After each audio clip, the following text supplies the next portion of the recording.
Cordiales saludos para todas las compañeras y compañeros de la Administración de Justicia, de la Función Judicial, de la Fiscalía y de la Defensoría Pública. La Escuela de la Función Judicial, para continuar con el estudio del Código Orgánico Integral Penal, que ya está publicado en el suplemento del Registro Oficial 180 del 10 de febrero del 2014, nos ha solicitado que analicemos con ustedes lo referente a los antecedentes al ejercicio de la acción penal, específicamente el ejercicio público de la acción penal que está desarrollada en el Código Orgánico Integral Penal a partir del artículo 409 al 414 del COIT, donde se expresa que la acción penal es de carácter público, entendida como el poder jurídico concedido por el Estado a la persona para estimular el órgano jurisdiccional. Y es el ejercicio de la acción penal la que lo pone en actividad a través del proceso penal. En palabras del maestro Zavala Vaquerizo, la acción penal es pública por cuanto se basa en el interés del Estado para penar las infracciones, concediendo a las personas ese poder de acción. Refiriéndonos al Código Orgánico Integral Penal, el ejercicio de la acción se divide en pública y privada, correspondiéndole la acción pública a la Fiscalía General del Estado porque representa a la sociedad. Para ello, no es necesario que exista denuncia previa y el ejercicio de la acción privada le compete únicamente a la víctima mediante querella. Pues hacemos una diferenciación entre el procedimiento que debe adoptarse en el ejercicio de la acción pública y el que debe hacerse en el ejercicio de la acción privada mediante querella. Nos vamos a referir al primero. Pero ¿cuándo la Fiscalía puede ejercer la acción penal pública? Como lo señala el artículo 411 del COIT, solo cuando tenga los elementos de convicción suficientes sobre la existencia de la infracción y de la responsabilidad de la persona procesada. Lo que entendemos que la Fiscalía no podrá ejercer la acción pública cuando no tenga dichos elementos de convicción, ni cuando a pesar de tenerlos no tenga identificada a la persona que deba procesar, ya que sin ellos no puede ejercer esa titularidad. Pero la Fiscalía, a pesar de tener los elementos de convicción respecto de la existencia de la infracción y de la presunta responsabilidad de quien lo cometió, también puede abstenerse de ejercer la acción penal solo para aplicar el principio de oportunidad y siempre cuando se presenten obstáculos insuperables o superables al ejercicio de la acción penal pública, constituyendo estos últimos, los superables, en causales como la prejudicialidad o los presupuestos de procedibilidad o cuestiones previas que vamos a pasar a analizar. Cuando se presenta un obstáculo insuperable al ejercicio de la acción penal, es decir, que impide el inicio del proceso penal, extingue ese ejercicio cuando se produce, por ejemplo, la amnistía por renuncia o remisión libre y voluntaria de la víctima, por transacción en los delitos que procede el ejercicio privado de la acción, una vez que se cumpla de manera íntegra con los mecanismos alternativos de la solución de conflictos al proceso penal. Otro impedimento insuperable es la muerte de la persona procesada, también la prescripción, cuyas reglas trataremos en esta y en otras intervenciones. Respecto al principio de oportunidad, debemos indicar que no es otra cosa que dar al fiscal la posibilidad de discriminar positivamente y escoger los casos que va a procesar, precisamente para evitar el gasto inútil de los escasos recursos financieros, administrativos y de personal con los que cuenta la función judicial, a pesar de que últimamente hemos crecido proporcionalmente en número de compañeros judiciales y de ambientes judiciales enormemente. pero Augusto Aciniegas, en su obra Investigación y Juzgamiento en el Sistema Acusatorio, señala que el principio de oportunidad, también denominado discrecionalidad para acusar, es consustancial con el sistema acusatorio y lo define como la potestad de la Fiscalía para suspender, interrumpir o renunciar a la persecución penal. No obstante, exista una conducta de connotaciones delictivas, ya que es la excepción al principio de obligatoriedad de la acción penal, que impone dicha exigencia para el ejercicio de la acción. Pero este principio de oportunidad es una facultad fiscal limitada, porque solo puede ser aplicado en dos casos. En el primero, cuando se trata de una infracción sancionada con pena privativa de libertad de hasta 5 años, con excepción de las infracciones que comprometan gravemente el interés público y no vulneren los intereses del Estado. Y en el segundo caso, en aquellas infracciones culposas en las que el investigado o procesado sufra daño físico grave que le imposibilite llevar una vida normal. Dos casos para el principio de oportunidad. Pero recordemos que el artículo 195 de la Constitución de la República, y esto para teorizar entre nosotros, compañeros judiciales, la Constitución señala que la Fiscalía dirigirá de oficio y a petición de parte la investigación preprocesal y procesal penal. Y durante el proceso ejercerá la acción pública con sujeción a los principios de oportunidad y mínima intervención penal. Eso es lo que establece la Constitución. Y aquí nos nace un interrogante cuando estudiamos el COID ya con las disposiciones legales, con la utilización de la palabra durante. Durante el proceso ejercerá la acción penal pública sujetándose al principio de oportunidad, dice la Constitución. Y solo en este caso, durante el proceso, cuando notamos que el COID, al señalar el ámbito de aplicación del principio de oportunidad, indica que el fiscal podrá abstenerse de iniciar la investigación penal o desistir de la ya iniciada, por lo que nos preguntamos si el principio de oportunidad se lo puede aplicar antes de ejercer la acción penal pública, ya que la normativa procesal así lo señala, que la investigación que la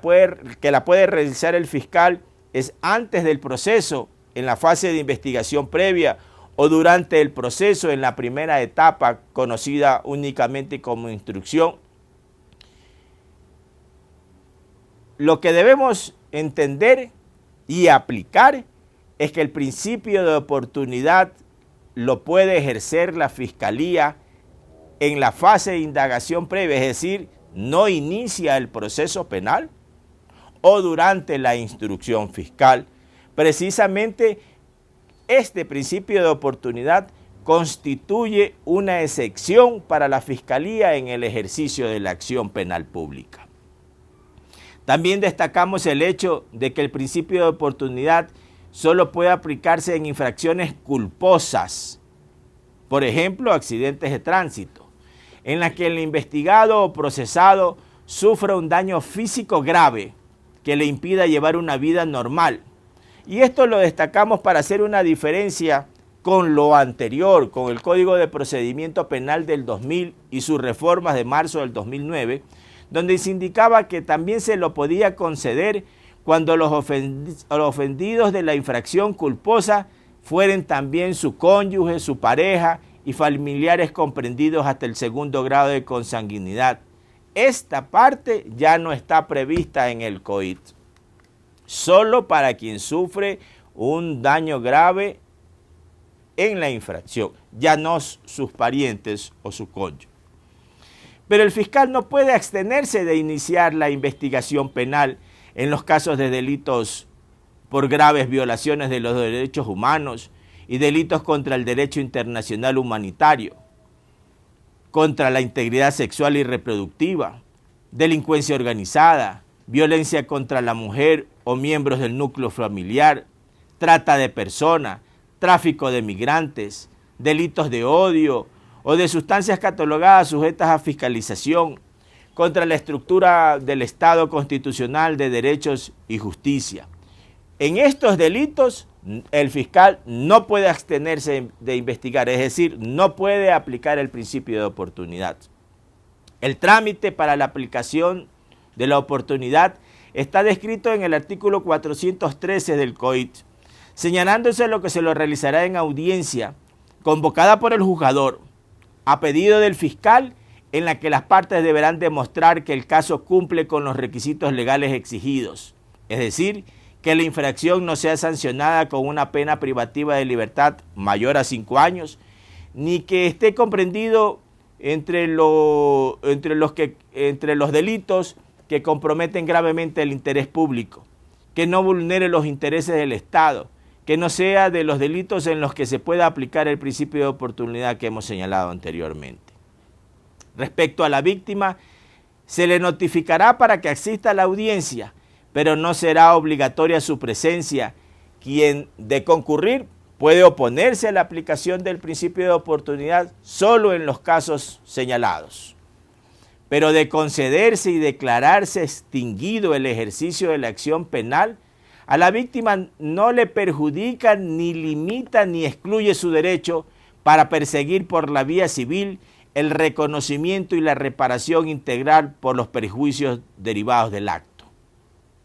En el evento de que el juzgador no esté de acuerdo con la apreciación fiscal o constate que no cumple con los requisitos para la aplicación del principio de oportunidad, enviará dentro de 3 días el expediente al fiscal superior para que ratifique o revoque dicha decisión, quien deberá pronunciarse en el plazo de 10 días contados desde la recepción. Pero si el fiscal superior revoca el pedido de aplicar el principio de oportunidad, no se lo podrá solicitar nuevamente y pasará el caso a otro fiscal para que inicie la investigación o continúe con su trámite.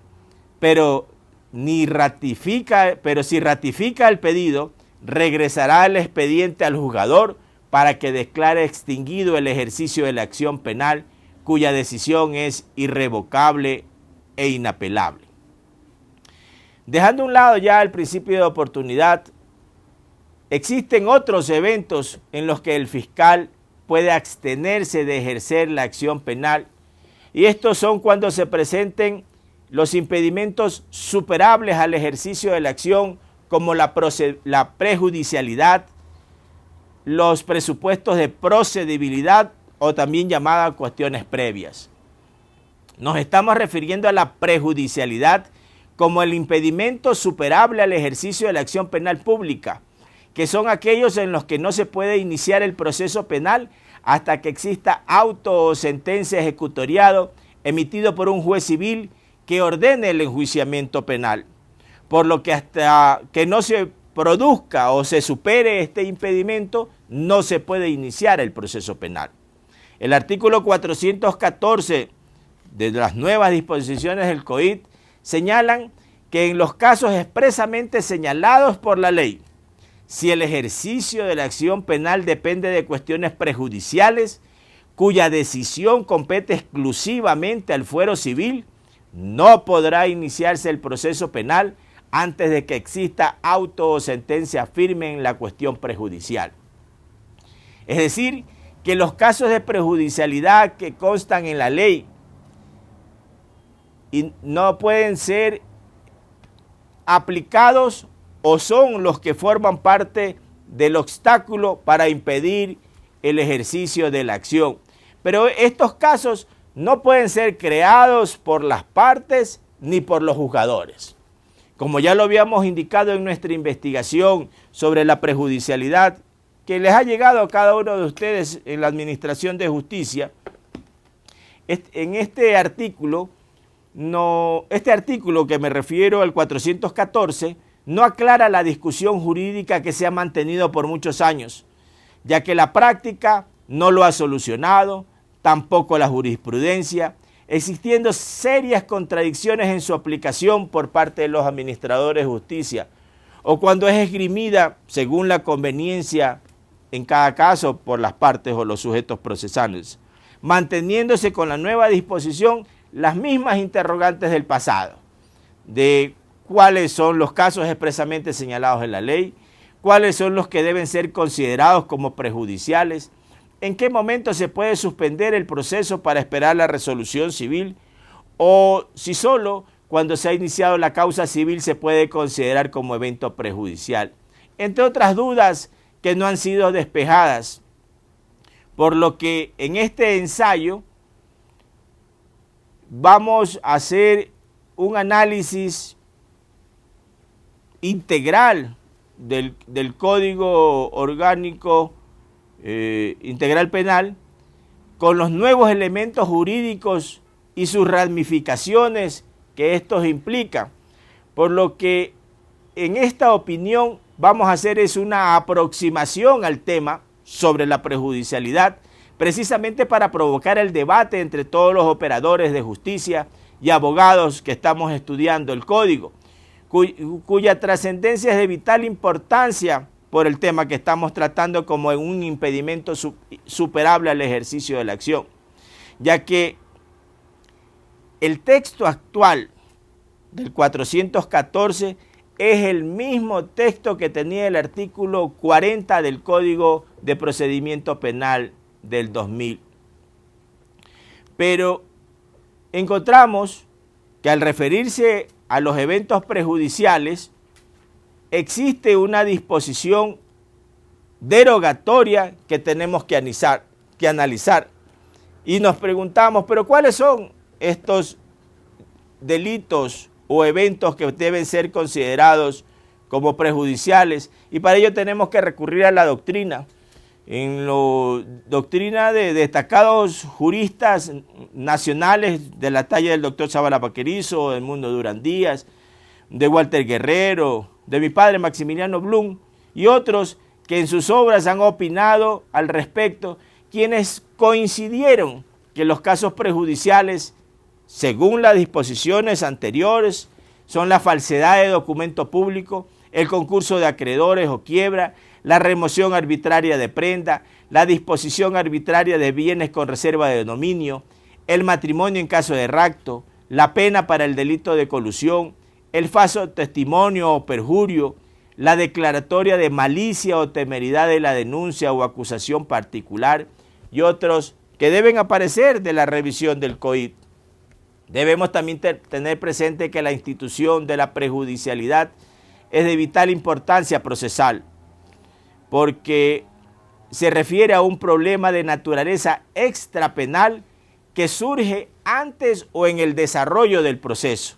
y que debe ser establecida en otra vía, ya que en virtud del derecho a la defensa sirve para que el juez decida afirmando o negando el carácter delictuoso del hecho que es objeto de la imputación,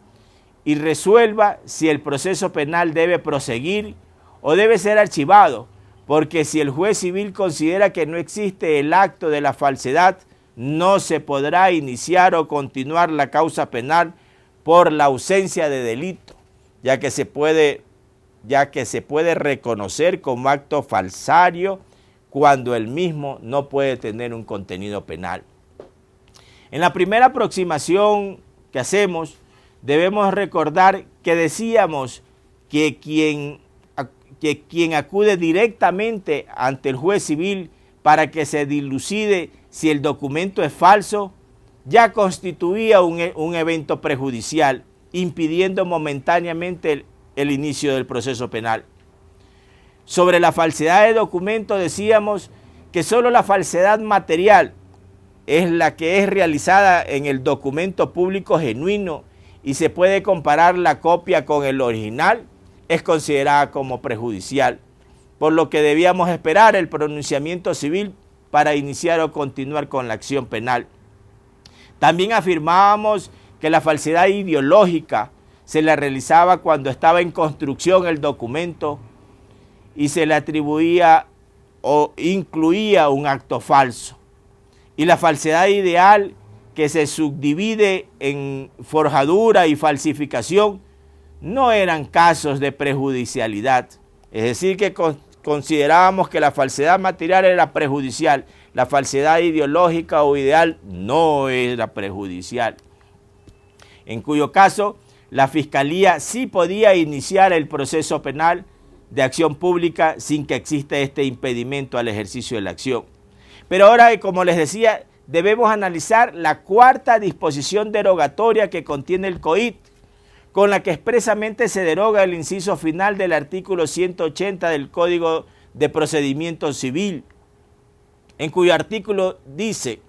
comienza así el 180, cuando se demanda la falsedad de un instrumento público, el juez procederá a comparar la copia con el original y a recibir las declaraciones de los testigos instrumentales. En esta disposición procesal civil se consideraba que estaba radicada la prejudicialidad, pero nosotros sostenemos ahora que la forma en que está redactado este primer inciso se refiere a la falsedad material del 180, por el hecho de poderse comparar la copia falsa con el original auténtico, porque la falsedad ideológica o ideal, como repito, no permiten esta comparación. No existe el original. Mientras que el último inciso del 180 procesal civil, que se deroga expresamente con el COIT, dice, en caso de declararse falso un instrumento, en la misma sentencia se ordenará la remisión de las copias del enjuiciamiento civil al fiscal competente para que ejerza la acción penal sin que pueda ejercerla antes de tal declaración. El juez civil establecía que el documento era falso y lo remitía a la Administración de Justicia Penal, y esto constituía un evento prejudicial. Pero destacamos que en este inciso que se deroga es precisamente donde se señala la falsedad, que desde nuestra óptica es la falsedad material. Y podemos con esta derogatoria y en un primer avance de opinión de orden jurídica sostener que ya no existe la prejudicialidad para la falsedad de documento refiriéndose a la material, y consideramos ahora que cualquier tipo de falsedad documental, ya sea material, ideológica o ideal, no tiene el impedimento superable al ejercicio de la acción, no forman parte de lo que puede considerarse como un hecho prejudicial. Existen otras disposiciones en el COIT, como la 271, cuando se declara a la acusación o a la denuncia como maliciosa. Esto es un evento prejudicial penal, ya que el artículo 414 también del COIT se refiere a resoluciones o sentencias que se hayan dictado por el fuero civil. Y aquí nos nace otra pregunta: si la declaratoria de malicia o temeridad, la parte de la malicia, es un evento prejudicial, esto es una prejudicial penal, ¿cómo podremos aplicar la disposición que se refiere a la parte del fuero civil?